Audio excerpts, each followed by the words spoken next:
Today we'll discuss the 48 car and the new driver for the 2021 season, plus more silly season news including some of the extras from Talladega we will report on, such as the officiating and Formula 1, looking at a brand new track for Brazil, some of the controversy coming up, all that right here, Grid Tonight.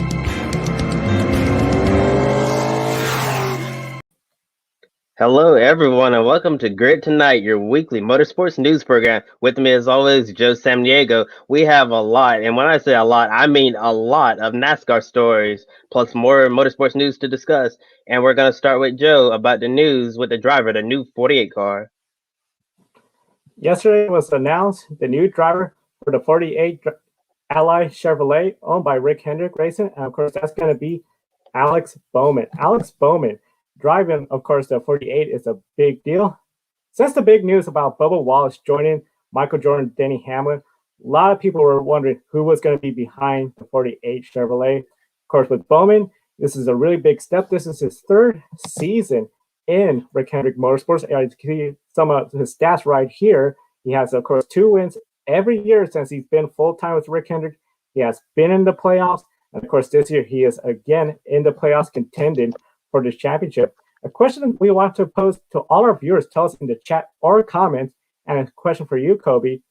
Is Alex Bowman the right person, or as DW call him, Bowman the Showman, the right person for the 48 Chevrolet? Yes, I believe that Alex Bowman is the right driver for the number 48 Ally Financial Chevrolet. And the reason, and one of the main reasons why I say that, we all know that Alex Bowman, he's had a lot of trouble attracting sponsorship. And I feel like that all of those troubles go away with Ally. Ally is one of those rare sponsors that nowadays in NASCAR, kind of like FedEx with Denny Hamlin, that's willing to sponsor every single race during the season, and you don't really see a lot of that anymore in NASCAR or just racing in general. And with Alex Bowman's sponsorship woes and Ally deciding to sponsor him, I truly feel like that partnership has a lot of potential to take off, and Alex Bowman will no longer have to wonder about trying to attract sponsorship because it seems like that Ally is fully behind him. It does appear Ally is fully behind him. Of course, right now, Bowman, that 88, they're still looking for sponsors piece together for each and every race. And you bring up a good point. Denny Hamlin, that 11 car, you always see the FedEx week in and week out.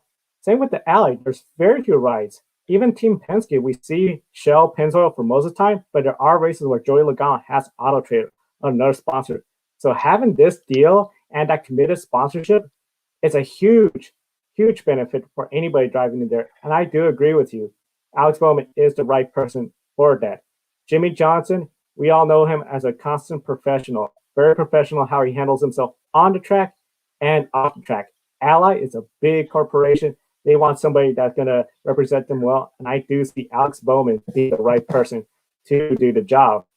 Now, besides the history of the number 48 and the security of that sponsorship, one of the big things, of course, this is potentially a big move that could get maybe Kyle Larson, which we'll get to later on in that team, because we still have, of course, the 88 ride up for grabs. Does Rick Hendrick keep the 88? Or will we see a return of either the number 5, the 25, or possibly a new number? To be honest with you, Joe, I could really see it going either way. Could keep the 88. We might see the return of the 5, 25, famous numbers within the Hendrick Motorsports organization, or we could definitely see a new number within the organization. I'm not really sure what Rick Hendrick is going to decide, but I feel like certainly is definitely going to be an announcement that a lot of fans are going to be anticipating. It's definitely going to be an announcement a lot of fans are anticipating. And one question we have in the chat room from Mondo is the equipment he is in now that far off in the 88? Simple explanation. Traditionally, especially with Rick Hendrick, they'll have 2 cars in each garage. I know in the past they had it where it was the 88 and the 24. Definitely, they usually get the same things. The big thing, of course, is a lot of times we have where the crew chiefs also will be working together and sharing notes as well. When it comes to that question, Kobe, about the difference in equipment between the 88 and the 48, do you see it? Would you agree it's about the same, or do you see some slight differences between the two teams? Well, actually, for the most part, I think since they're in the same shop, I feel like that for the most part they're the same. But in NASCAR and other racing series, considering like where performance is, if a certain group, if a certain driver is performing better than another driver, then they're going to be the first. Then they're going to be the first one to get new parts. We've seen it in Formula One over at Racing Point with Sergio Perez and Lance Stroll, because Lance Stroll is definitely going to be with the Racing Point F1 team for a foreseeable future, and Sergio Perez is going to be out over there. I understand that they gave Lance Stroll's car new parts before they did Sergio Perez's car, and that's just some of the things that happen sometimes in motorsports.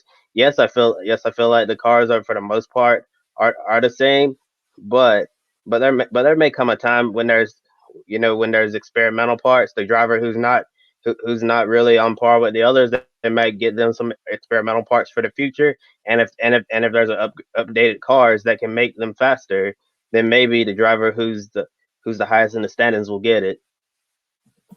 Definitely great analysis there about all the when it comes to the differences between the drivers and the cars and their situations as well. And we definitely encourage everyone to share their thoughts and comments. We'll try our best to answer questions and comments throughout the program. We'd love to hear from you. And of course, if you're watching this later on when we're not live, you can always put your comments in the comment section. We'll do everything we can to answer all the comments.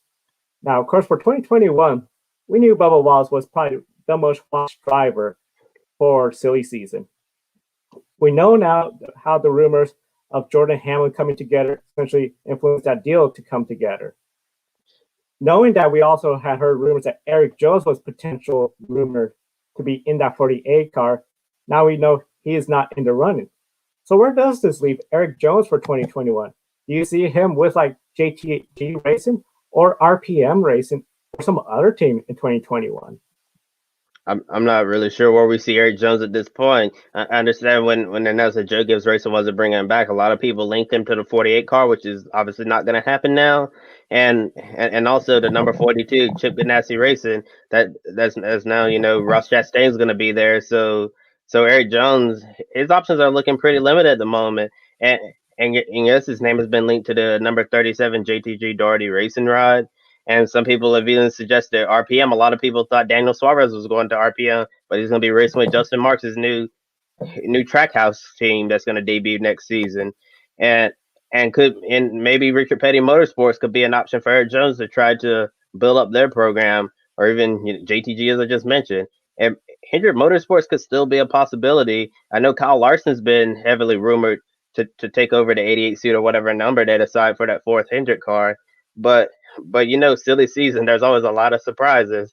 Early on, Kyle Larson was linked to joining Stewart Haas Racing, number 14 car.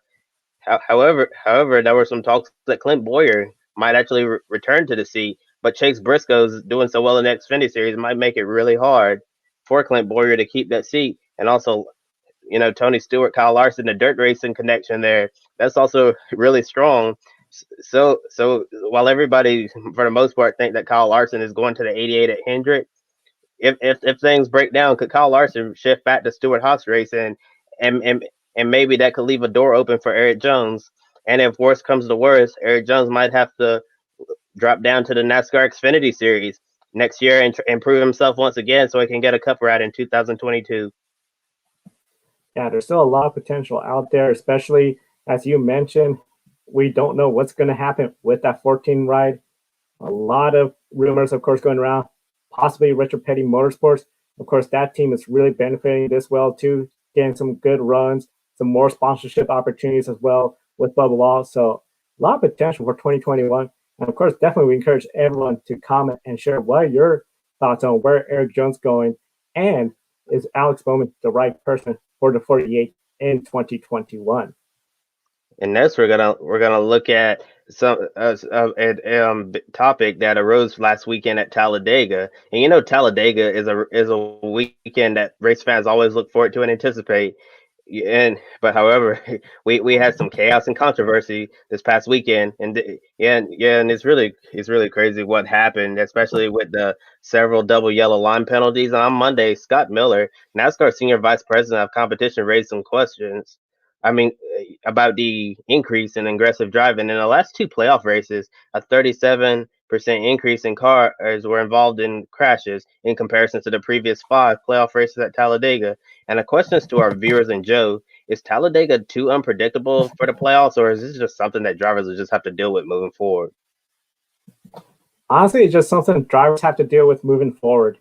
This is motorsports. This is the first motorsport series with a playoff format. What makes it different compared to football, basketball, other series where you have a traditional playoff field, it doesn't change. You don't have a different field for a football game in the playoffs. It's still the same field. And auto racing, we're going to have different tracks. And Talladega is the only super speedway in the playoffs. Of course, the nature of Talladega just increases the chances of a bad race affecting your playoffs. This is not like any other playoff sports. We don't have an NFL game where they say, okay, in this round of the playoffs, we're going to have sprinklers going to make the field wet and swampy to make it more exciting. They don't do that. But the nature of Talladega and motorsports in a playoff format, you just got to accept that when we come to Talladega, it's going to be a crazy race and anything could happen. When we go to the short track, you got to anticipate the beating, the banging, and short tempers. Darlington, too tough to tame. You know you're going to get a Darlington stripe. This is just a part of the NASCAR playoffs, and I don't think it's too crazy at all. I think it's just right now good to have at least one super speedway in the playoffs. I agree. It's great to have one super speedway in the playoffs, especially this round of 12 is really interesting because you have your normal race at Las Vegas, and then you have the unpredictable super speedway at Talladega, and then it's Charlotte Roval. And this weekend the Roval might get really crazy because they're calling for rain from Hurricane Delta. That's going to be traveling through the Gulf into Louisiana, and then the leftovers are going to be coming our way here in North Carolina. So with rain at the potential rain at the Roval, that could be really crazy.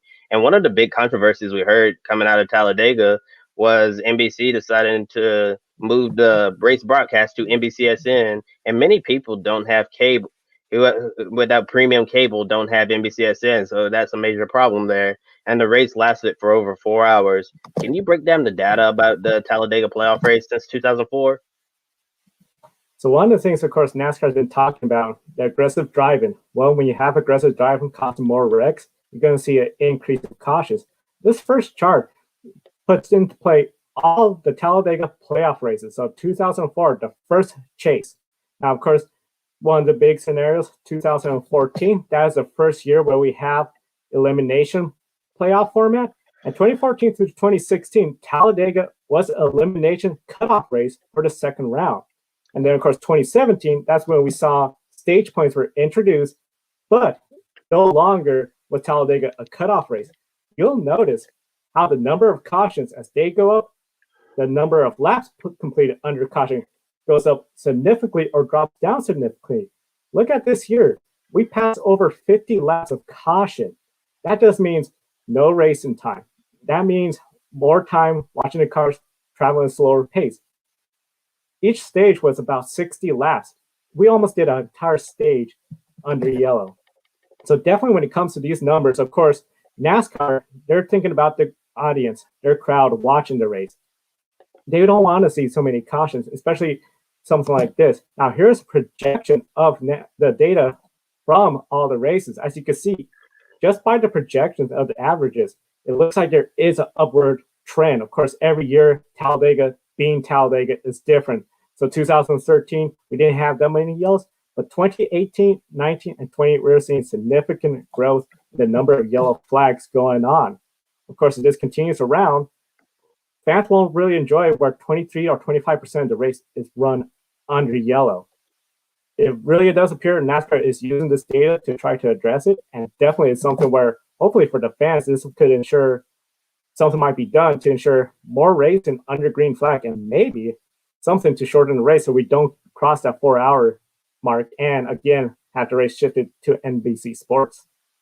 And speaking of addressing situations, are there any steps that NASCAR can consider to address the aggressive driving that we've seen at Talladega in recent years, especially since the aggression has went way up? That is a hard spot for NASCAR to answer that question. we asked on Twitter the question about, when it comes to NASCAR officiating, is there something that could be done? And one of the big things, of course, we saw, most people said, no, because we brought up the idea, can they introduce a blocking rule similar to Formula One IndyCar? Most people don't know, and this one fan brings up a good point. It would cause so much catastrophe putting NASCAR in a gray area to make a call.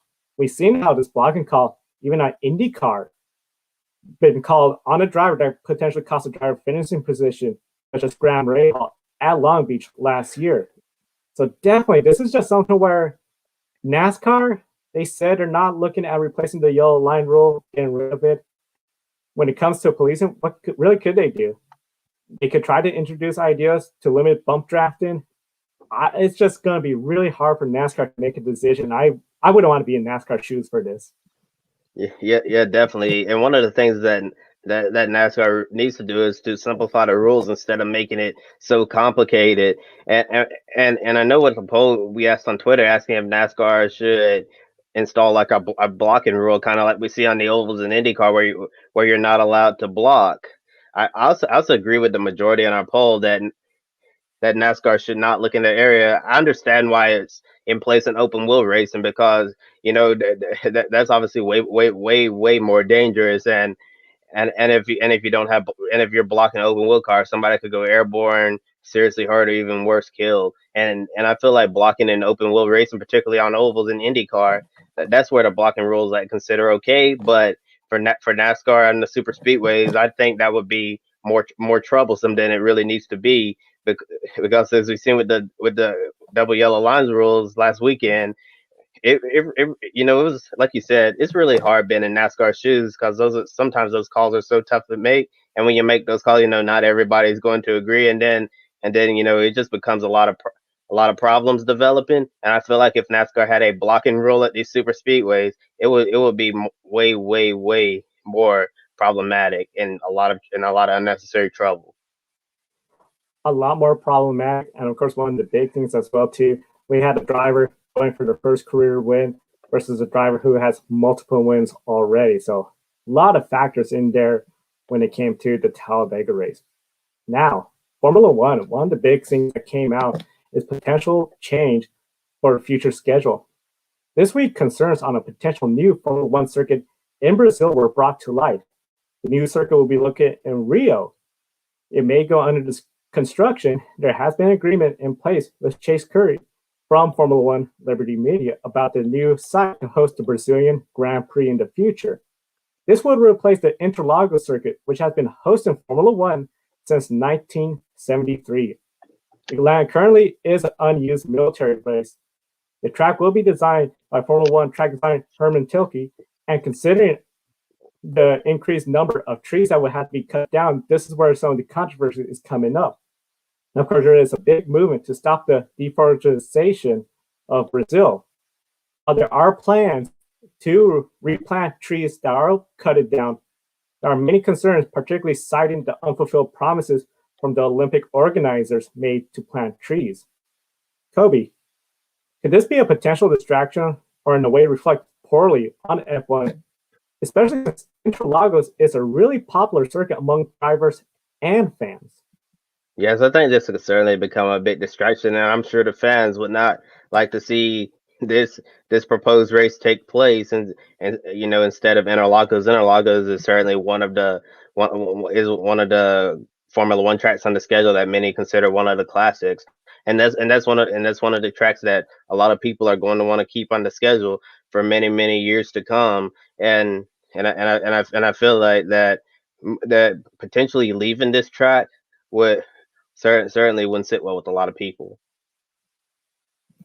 Yeah, it seems like it wouldn't sit well with a lot of people. The Interlagos circuit, of course, since 1973, has been hosting Formula One races. And it seems like these circuits, Interlagos, Silverstone, Monza, the old circuits, Gilles Villeneuve's circuit in Canada, seems to have extra special character. Of course, there are tracks designed by Herman where they do have some good races. Azerbaijan, of course, Circuits of America. Just the thought that we're going to have another track design to replace Interlagos, I think a lot of fans are exactly not taking that in best of light. We want to hear from you, the fans. What do you think about Formula One leaving Interlagos for a brand new circuit? Definitely chat, comment. We'd love to hear from you. Of course, with motorsports, with the introduction of Formula E, Extreme E, and other motorsport series becoming more environmentally aware, this story seems to be a step backwards in a way. Of course, the number of new circuits, especially FIA Grade 1 circuits, is not going up, not really growing. We're seeing more and more street courses being proposed and built, but not a lot of purpose-built brand new road circuits. Of course, some of the newer road circuits we've seen have been in areas where they've been empty or remodeled older circuits such as the Hockenheimring in Germany. Does this put F1 in a position where people will be critical of Formula One putting a business deal over environmental concerns? Or would this be something that'll be diminished, especially after the first race in the new proposed circuit? I think you said it best, Joe. This is certainly a step backwards after you mentioned Formula E and Extreme A becoming more aware of the climate change crisis and the environment around them. And at first, when I first saw the rendering of this track, I'm like, oh, a new track in Brazil. Oh, that's cool. And then when I saw the part where they were going to be cutting down part of the rainforest, that didn't really sit well with me at all, if I'm being honest, because we all know that we're living through an environmental crisis all over the world right now, and and we're the main reasons why this is happening. Us humans, we're the ones that are harming our planet, and with all everything's happening in the world, like all this extreme weather we're seeing, like Joe, you understand firsthand about extreme weather with the wildfires up there, in the Pacific Northwest and California, and and when I was watching the Weather Channel earlier this evening, following Hurricane Delta, they were showing a segment about extreme weather phenomenons that are happening that are really rare, to happening more frequently, like fire tornadoes or firewalls. That's something that in our lifetime we haven't really seen much of before, and it's becoming more and more frequent. And then with hurricanes as well, that process of rapid intensification when a hurricane hits warmer water, and the waters are continuing to get warmer and warmer over the years. I've, the hurricanes, they really take off, just like Hurricane Delta. It was, I believe, it intensified. I believe it's certainly in the top five of hurricanes that have it rapidly intensified the fastest. And it's really crazy how a hurricane can go from a tropical depression to like a Category 3 or Category 4 hurricane in a span of 24 hours. Yeah, so that's just some of the examples of the extreme weather that we're seeing, and cutting. And I feel like that this is certainly going to put Formula One in a tough spot, that they're gonna receive a lot of criticism outside of the motorsports world for proposing a new Grade 1 circuit in Brazil, and also in the process having to cut down parts of the rainforest. Watching a lot of news over the years, I've seen Brazil be criticized for continuing to cut down parts of the rainforest. Yeah, this is something where definitely I think it's going to be getting a lot of international attention, especially as it moves closer and closer. Of course, this year, the Brazilian Grand Prix is not taking place. There are questions as to whether or not Interlagos will be on the 2021 calendar with everything going on. So definitely there's a lot on the air, up in the air. And I think when it comes to this new circuit, people do get it for a new circuit. I mean, whether it's, a new short track, new karting track, or a new purpose-built FIA Grade 1 circuit. But I think now everybody's more aware of, okay, the site it's sitting on, is this something where we're making the best use of it? Of course, more sports fans, we love to see a new circuit, but this circuit in particular, it really has started to pick up steam on social media as people are bringing concerns about deforestation. This is definitely a story we're going to be following much later on throughout the cycle of this year and then next year, especially if things start moving forward with the new circuit. Yeah, definitely. We're certainly going to keep a close eye out for this story developing, and also especially if Formula One gets criticism from the outside world for instead of helping our climate, hurting it by cutting down those trees in the rainforest. And while we've been talking about some things that could happen down the road in the future, let's take a step back for a second and talk about something that happened in the past earlier this year during the COVID-19 shutdown. I'm sure a lot of our viewers out there remember Monza Madness, and and from with Monza Madness, unfortunately, it isn't remembered for who won or the online racing that took place at the time. It's mostly remembered for what Kyle Larson said. For Kyle Larson, it's a night that changed his career path forever. And as he said, it rightfully ruined him. And then Sunday after the Talladega race, a public statement was released on his website about the evening and the journey since the Monza Madness mistake. We knew about the fallout of sponsors, then NASCAR suspending him indefinitely, and Chip Ganassi racing firing him, and it, and then contacting Bubba Wallace following the incident, and many others. And we also saw how Kyle Larson realized he jeopardized the livelihood of his team and crew.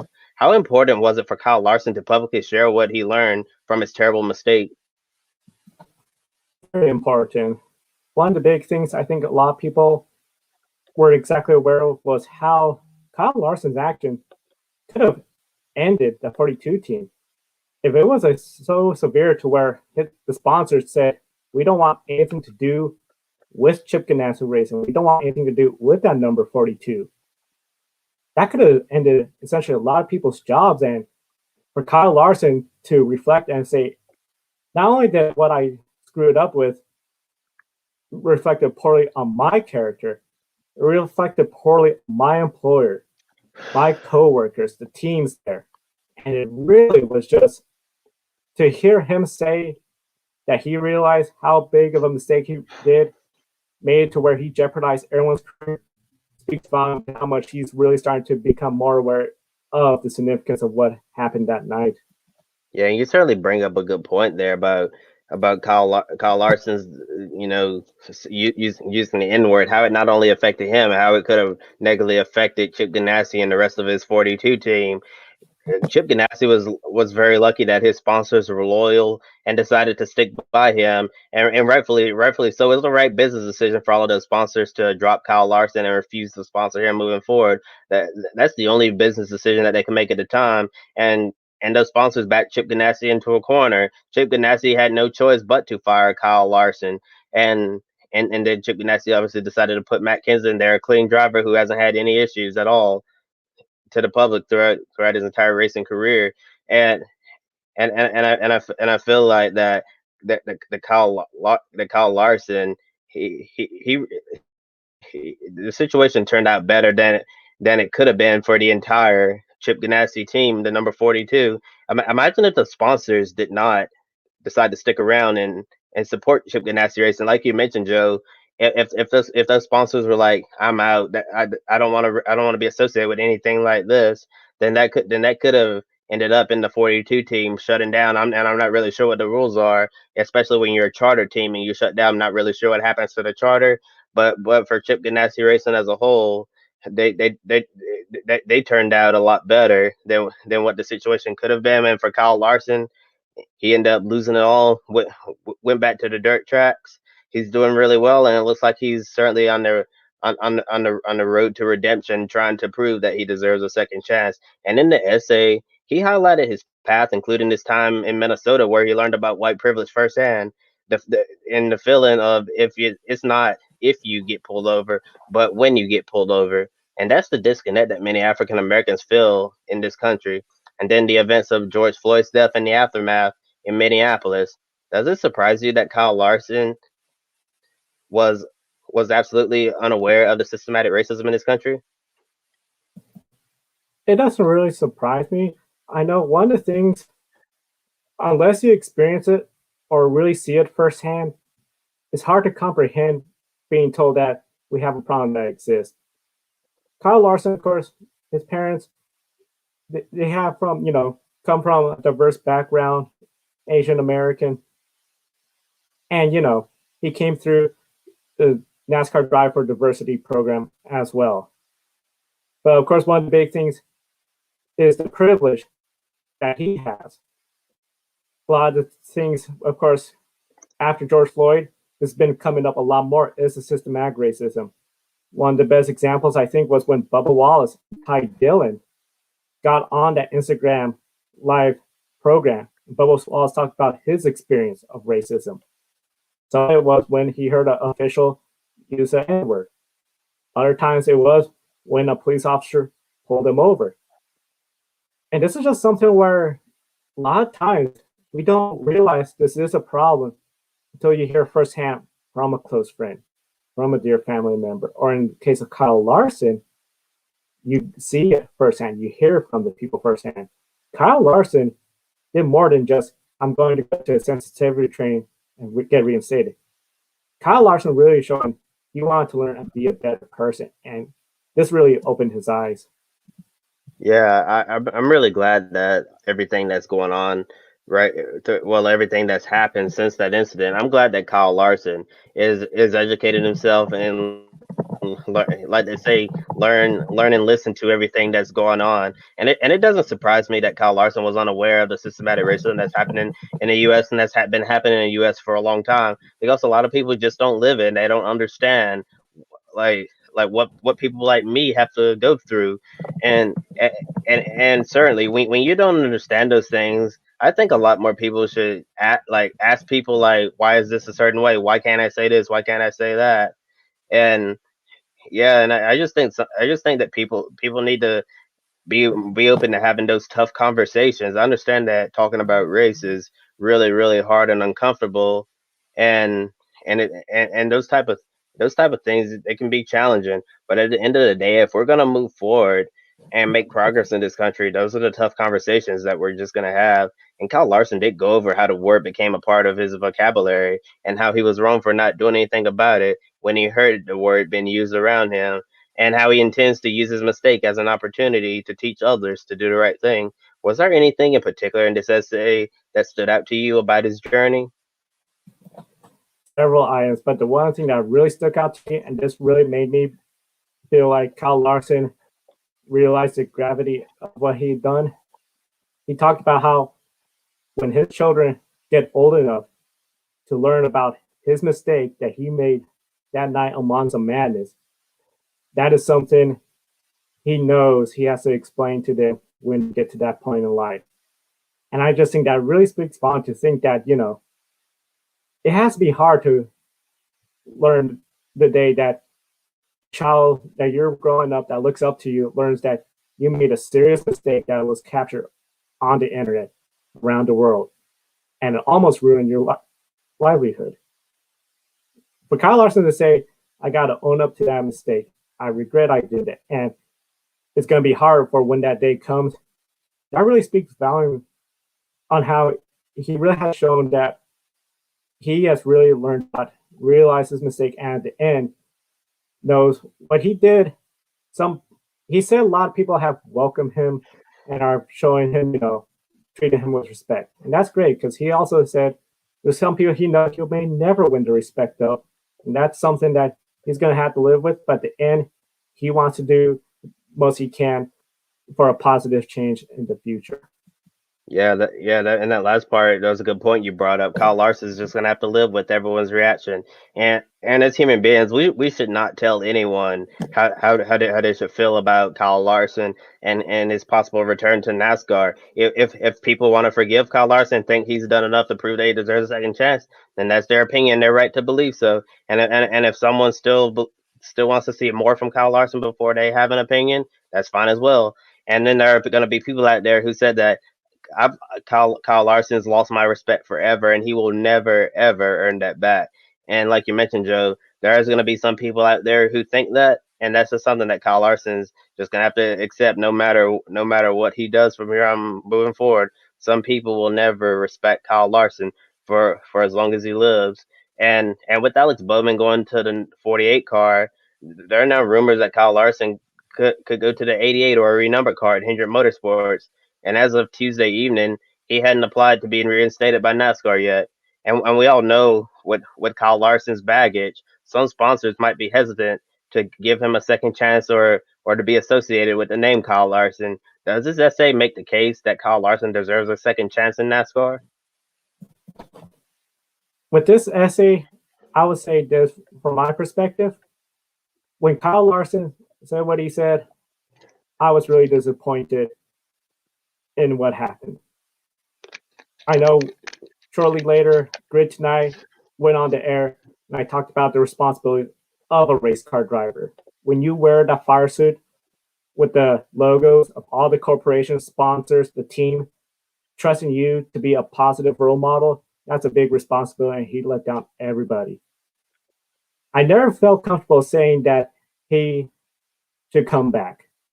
However, reading his journey, everything he has done, everything he has learned, and how he is intending to share his experience for a positive change in the future, I do feel a bit more comfortable saying Kyle Larson definitely deserves a second chance at the track. Still, I think myself and many others are going to be looking at him, and we're going to want to see him continue doing what he's doing, spreading what was a really horrible situation, shining much attention on it for a positive note moving forward.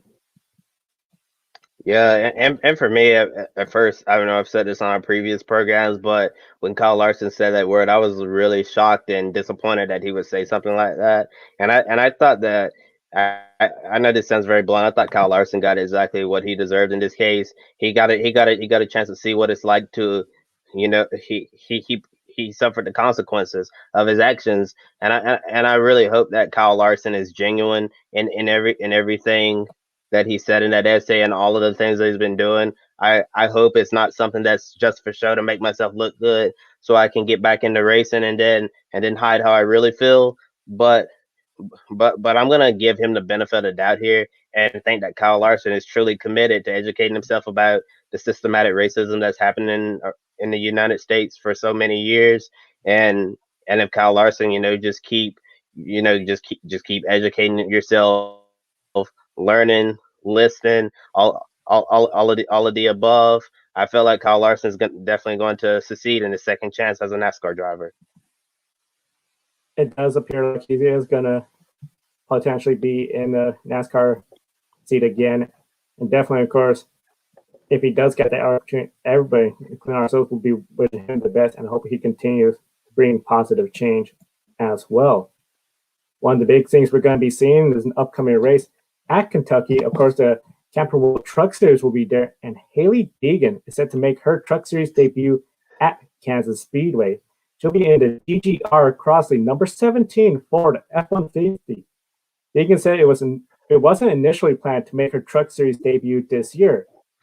She needed to run in Kansas to get approval for future tracks, however, and she plans to run future tracks in the future. She's been, of course, running the ARCA Menard Series full-time this year with DGR Crossley in the ARCA Series. In ARCA, all teams are allowed to participate in a single practice session in preparation of a race. Compared to the Truck Series, as well as the Xfinity and the Cup Series, there is no practice session or qualifying. How challenging will it be for Hailie Deegan to get in a truck and race at Kansas Speedway without any preparation?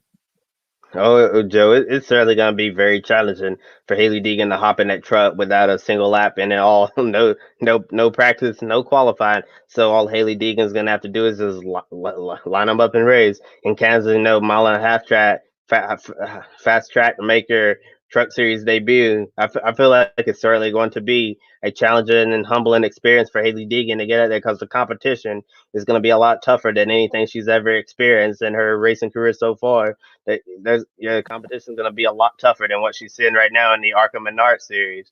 And I feel like a successful Truck Series debut for Hailie Deegan would simply be just complete on all of the laps and avoid putting the wheel wrong.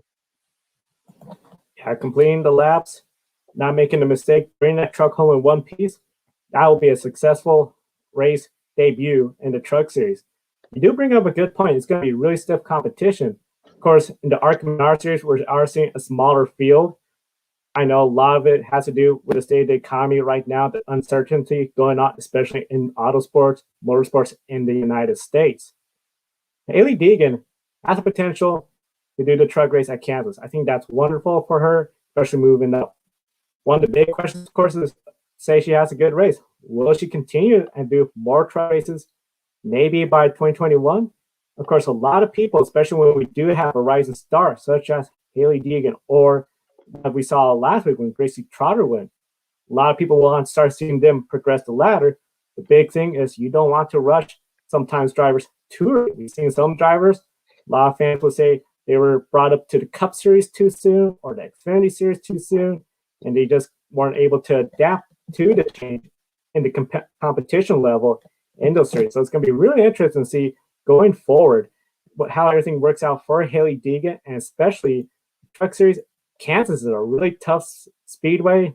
We've seen even Jimmy Johnson hit the wall there, so it's going to be really interesting to see how Hailie Deegan performs.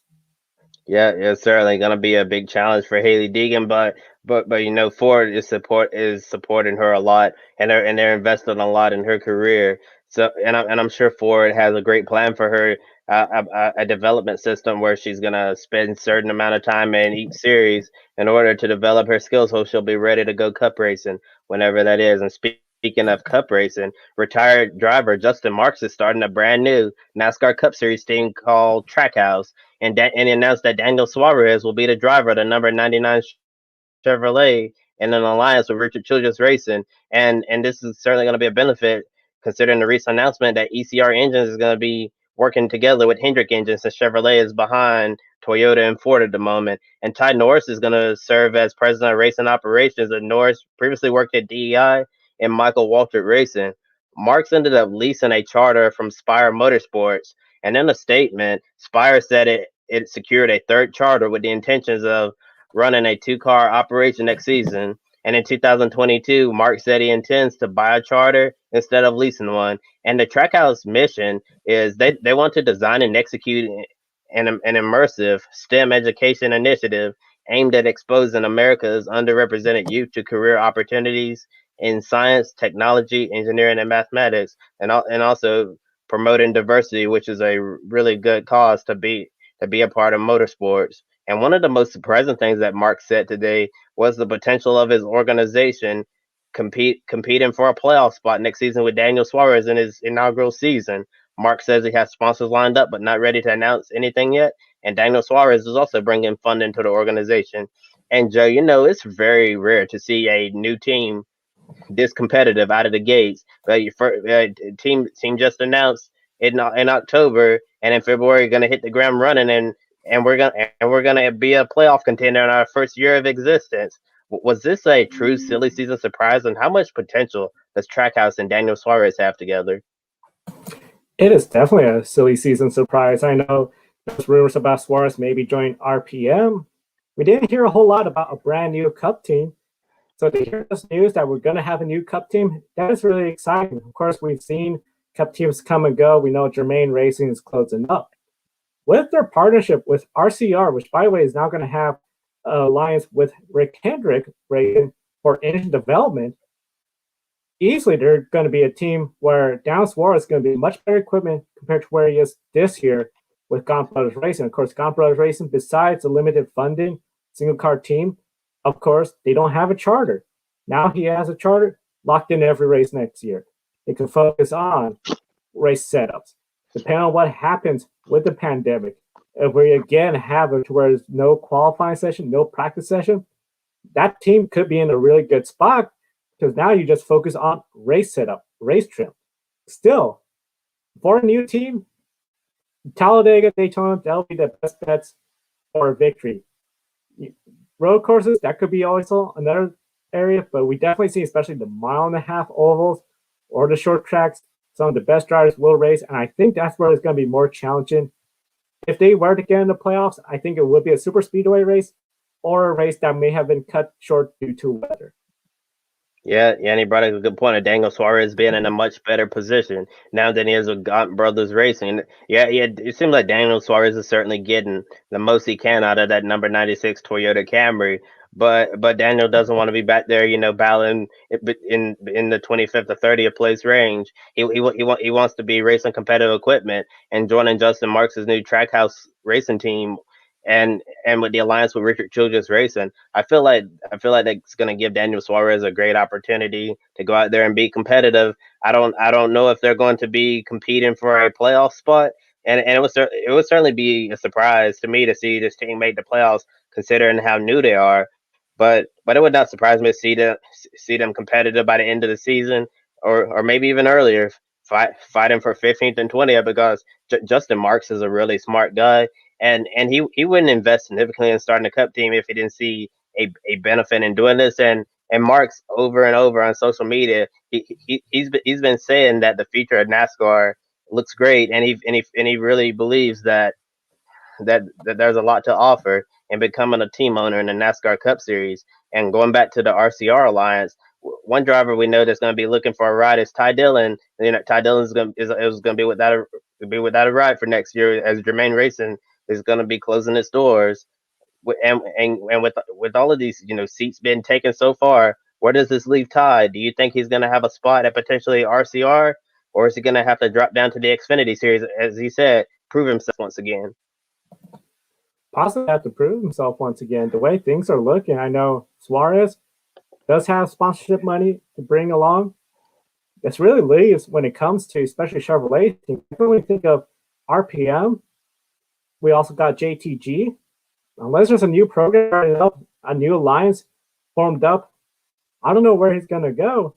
It's definitely something where it's going to be something we'll be following. But when it comes for Ty Dillon, I think that's sort of the next big mystery. Him, as well as Eric Jones. Yeah, and for me right now, I think Ty Dillon's best bet might be Richard Petty Motorsports, considering they do have an RCR alliance. And if that doesn't work, I'm not really sure where else he would go in the Cup Series. And with the Trackhouse team linking up with RCR, I don't really see RCR trying to go out there and get a third charter to start a third Cup team for Ty Dillon. So right now it seems like it's going to be the 43 car or bust at the Cup level for Ty Dillon. However, there could be some opportunities down in the Xfinity Series, and it might be in his best interest to go down there and try to prove himself once again, because 2021 going to be the last year for the Gen 6 car before we move on to the next gen car. And if Ty Dillon can go down to the Xfinity Series in 2021, prove his talent down there with a top tier competitive team, then maybe some opportunities will be knocking on his door in 2022 to return to the Cup Series. It seems like, you know, Ross Chastain's going to be leaving Colic Racing, going to the Cup Series with Chip Ganassi Racing. Yeah, so Colic Racing might have an open spot there, and Colic Racing has an RCR alliance, so maybe that could be a place for Ty Dillon to go. Yeah, it seems like a place Ty Dillon could go. It's going to be something that we'll be following. Now it's time for some quick takes, and we'll start with the grid ranking. The grid ranking for the 2020 season is up to week 22 right now. Of course, you can find the full grid ranking on our Twitter and as well as our website and all our social media platforms. Scott McLaughlin is currently leading the championship. His performance in the IndyCar finale won't impact his grid ranking score, since it's based on his performance in the Supercar Series. The Grid World Motorsport League does factor in All-Stars, so his IndyCar start in the World Motorsport League will be included in the World Motorsport League score. This year, there will be a different world champion, since Marc Marquez, the two-time defending champion of the Grid WM of the Grid ranking, is not competing due to his injury, and Martin Truex Jr. is mathematically eliminated. The inaugural Bathurst International will not take place until 2021. The newly created fifth Bathurst event was to have taken place for the first time on November 12th through 15th of this year at Mount Panorama. However, the Bathurst International was to have TCR Australia, S5000, Touring Car Masters, Trans Am, Porsche Sprint Challenge, Radicals, Heritage Touring Cars, Excel Challenge, and the Holden Bathurst Revival. The Indy Light season is returning back in 2021. After taking a hiatus in 2020 due to the pandemic, it was announced that the Indy Light Series will return next year. There will be several enhancements next year: an increased value of the championship scholarship to $1,250,000. The 2021 champion is guaranteed at least 3 IndyCar starts in 2022, which includes the Indianapolis 500. The top 3 drivers in the 2021 championship will get to test an IndyCar at the end of the season. After clinching the 2020 Formula Regional Championship, Linus Lundqvist has earned a scholarship from Honda to race in Indy Lights next year. The Halo safety device will be added to Indy Light chassis starting next year as well. The 2021 schedule is announced before the IndyCar season finale is the plan currently. Some changes are expected, but it will remain a 10-event, 18-race schedule with a combination of oval, road, and street courses. And we're going to end our program with a series of news from IMSA. We're going to start off with news that broke during our live program.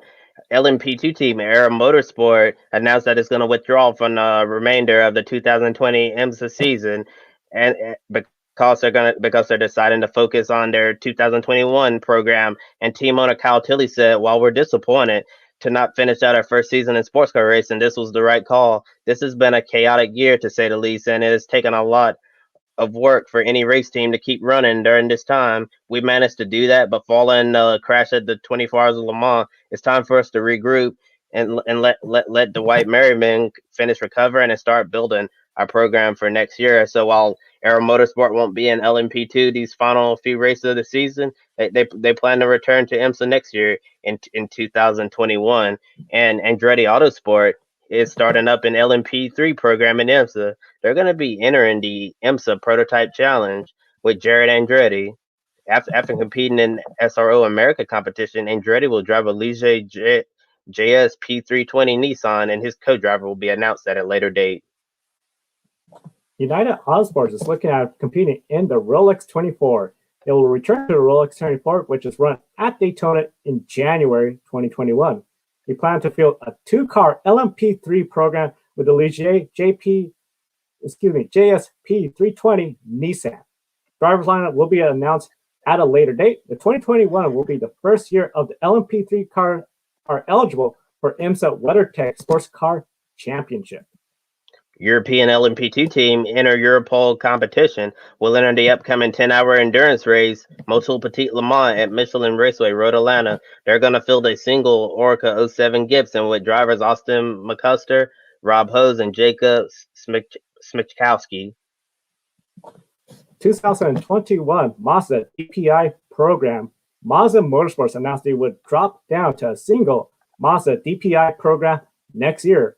Oliver Jarvis and Harry Tinkle will remain full-time drivers. Jonathan Bomarito stays with the team for the endurance races, while Tristan has been dropped from the lineup, but he'll remain in the organization in a different role. JDC Miller Motorsports and Mustang Sampling have parted ways with Joao Barbosa. Barbosa joined this organization with sponsor Mustang Sampling and Christian Fittipaldi in a management role from Action Express Racing. And this is really somewhat of a surprising move, considering he and Sebastian Bourdais were having a solid season together. And the number 5 Mustang Sampling Cadillac DPI, and Sebastian Bourdais looking likely that he's going to leave this team as well at the end of the year, because he's going to be running IndyCar full time, returning to the NTT IndyCar Series with AJ Foyt Racing in 2021, and Tristan Vautier will replace Joao Barbosa alongside Sebastian Bourdais for the remainder of the 2020 IMSA season. We definitely want to take a moment and thank all our viewers for watching. Of course, we encourage everyone to please subscribe and like to us. We are at 94 subscribers right now. We want to get to 100. We'll be very appreciative of all your support. And of course, definitely, if you are able to, visit our Grid Patreon page. We have the link on the video description. We have a lot of plans for 2021, including covering events live at location, expanding our Grid Network program. Of course, tomorrow we have Grid Girls, and all our Patreon members, including Colin, our first Patreon member, will get updates of where their money is being invested for the growth of the Grid rankings and the Grid Network. So definitely encourage everyone to do that. And we want to thank everyone for watching. You can always visit gridranking.com for all the information regarding to the Grid Ranking, Grid Network, and all our Grid programming. For Atlanta's At the Podium Finish, I'm Joe San Diego. Thank you for watching. Have a wonderful day. We'll see you next time.